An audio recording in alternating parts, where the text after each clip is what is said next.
hustlers don't stop, they keep going. Yeah, my intro.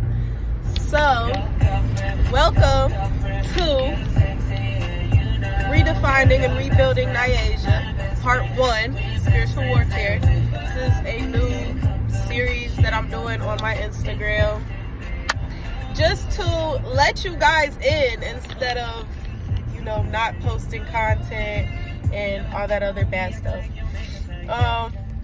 As a content creator, it is kind of hard to balance real life and the life on social media. For me, I've always kind of posted what I live, and the things that I don't post are, my personal stuff. But personal stuff with me being like my relationship with God, the stuff I go through mentally, and the stuff I go through with people close to me. But I figured, rather than isolating and stonewalling, why don't I share my experience, what I'm going through, how to get through it, and how to manage, how to cope with all this shit. So, my episode 1 will be on finding the problem and attacking it. So, what I mean by finding the problem and attacking it, I will give you guys a situation from me, a real life situation. So, everybody know I just went on a cruise. From everybody's point of view, it's like, yeah, girl, you on the water, you on the overseas and shit, live your life. Me as a kid, I went on a whole bunch of cruises, a whole bunch of trips, and then once I started working and locked in with myself, with my goals, I stopped going on trips because I got shit to get done. Like, I can't have fun. That was my mindset. This year, I wanted to do something for my birthday for me. I wanted to go to Houston, but my mom had booked the cruise for me, her, and 2 other people to go, fully paid for it. And I told her, I didn't want to go. So my whole thing was, I have anxiety from cruises. You guys know I got kicked off my last cruise. I was telling her no for a little while, and then ended up telling her yes. And the reason behind me telling her yes was I wanted to have a good time for my birthday, and I didn't want to stay home and not do anything. She was asking me every day to go with her, and I just kept telling her no. That right there, if you telling somebody you don't want to do something and they keep asking you, they're not respecting you. But what I did not do, where I failed at, was basically giving in and saying I'll go on the cruise. Now, even though it was the littlest part of me that wanted to go on the cruise for me, I still had 2 other things over my happiness. My reasoning going for my happiness was down here, and everybody was up here.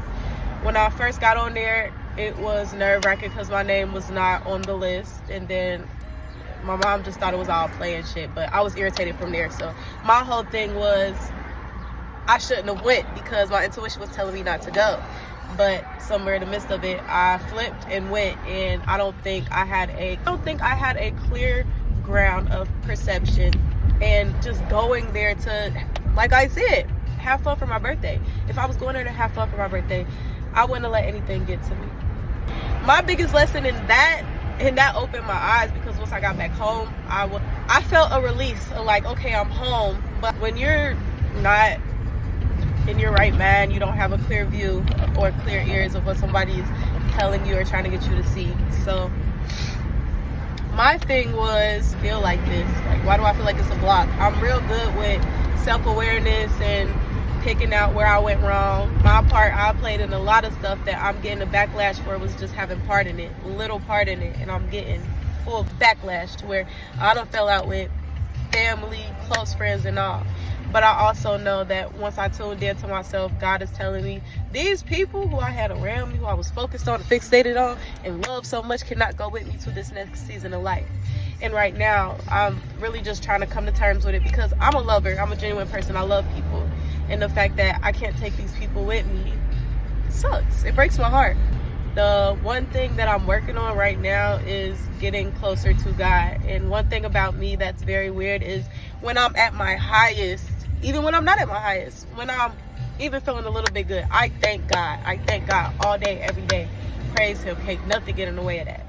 But when I feel like I'm at the bottom of the barrel, the lowest of the low, I feel scared to come to God. And it's probably because it's like, all right, you go get this spiritual ass whooping. Like, you don't get whoopings no more, but I'm finna tell you about yourself. This is why you went through all this, my child. You're a strong soldier, but you learn lessons the hard way. So I had to teach you that. It doesn't mean I don't love you. It doesn't mean that I'm throwing you out to the wolves. It's to open your eyes and bring you closer to me. So once I got that in my head, and I'm still getting it in my head to go to God, whenever my first instinct is to go to people around me. I can't do that no more because sometimes I don't like to hear what they say, and I already know it. So if you already know it internally, why are you asking? So if anything, I think for me, it's like, I'm looking for guidance and confirmation, and I need to go to God for that. And the times that you should really call on God is when you're at your lowest. Call on him at all times. The time that you should really call on God is when you're at your lowest. And I'm also taking it day by day, step by step. Shit is like a roller coaster. One day you're up, one day you're down, one day you're in the middle. Dealing with your mental is hard. It's very, very hard. But as long as you have faith, I think that helps tremendously. It's just, I try not to lean on like my friends and stuff because I done been hurt when motherfuckers throw up my mental issues in my face, and I don't like that. It's like somebody spitting at me. So I have to get better with trusting people and not letting that define how I go about friendships. All in all, to say, when you don't know where to go, who to talk to, who to run to, go to God. Figure that out within yourself and God, because nobody else is going to be able to help you. At the end of the day, motherfuckers will be like, fuck you, and it hurts. So rather than going through that, go to God. You have to be the person to be like, fuck everybody, I'm gonna do this shit myself. Don't even if people ask you, no, do this shit yourself and with God. That was all of my talk. Nigga, hustlers don't stop, they keep going. I'm gonna keep going. I wanted to stop so bad, but I'm gonna keep going. From here on out, baby, I'm putting me first. The boss is putting the boss first.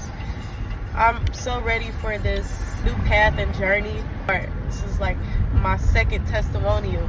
It's turning 24. It came very fast, but God ain't gonna give me nothing I can't handle. I really am his strongest soldier, so